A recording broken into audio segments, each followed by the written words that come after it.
Je vais te donner aujourd'hui 2 techniques qui vont rendre complètement fou et folle les pervers narcissiques et les perverses narcissiques.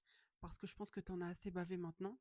Et pour tous ceux qui vont me dire, ouais, c'est de la manipulation, nanana, c'est pas de la manipulation, ça s'appelle le karma. La première technique, c'est tout simplement de passer à autre chose. Ça va tellement l'irriter, ça va le brûler vif ou la brûler vive. En fait, le pervers narcissique ou la perverse narcissique n'accepte pas, c'est insupportable pour eux de ne plus avoir l'emprise sur toi.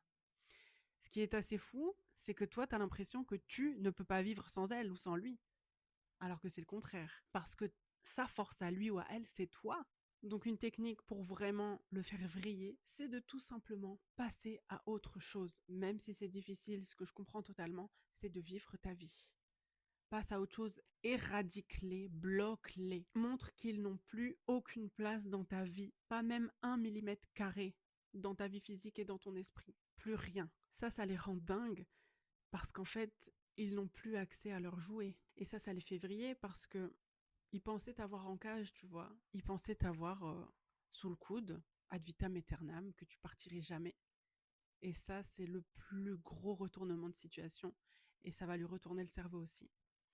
La deuxième technique, qui est vraiment imparable, j'ai envie de dire, c'est de devenir la personne qu'ils ont rencontrée au début. En fait, quand cette personne-là, elle t'a rencontré, t'étais sûrement joyeuse, t'étais sociable, t'avais plein d'amis, t'avais un super taf, tu étais une personne qui voulait accomplir des objectifs dans la vie. Et en fait, quand cette personne-là est arrivée, elle a vraiment fait son maximum pour tout détruire, parce que c'est leur objectif, je le rappelle. Et bien maintenant, tu vas poursuivre tes rêves et tu vas montrer que non seulement tu es redevenu cette personne-là, mais que tu es la version améliorée. Genre là, tu es à ton prime.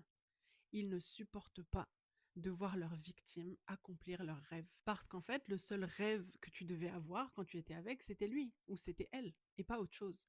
Et là, le fait d'être drivé par des projets, peut-être de famille, professionnels ou autres, et que ça ne les concerne pas eux, ça va les rendre dingues, ça va les faire vriller.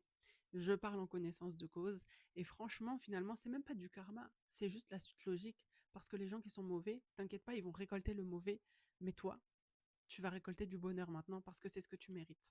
Donc s'il te plaît, passe à autre chose et poursuis tes rêves. Accomplis-les, accomplis tes projets.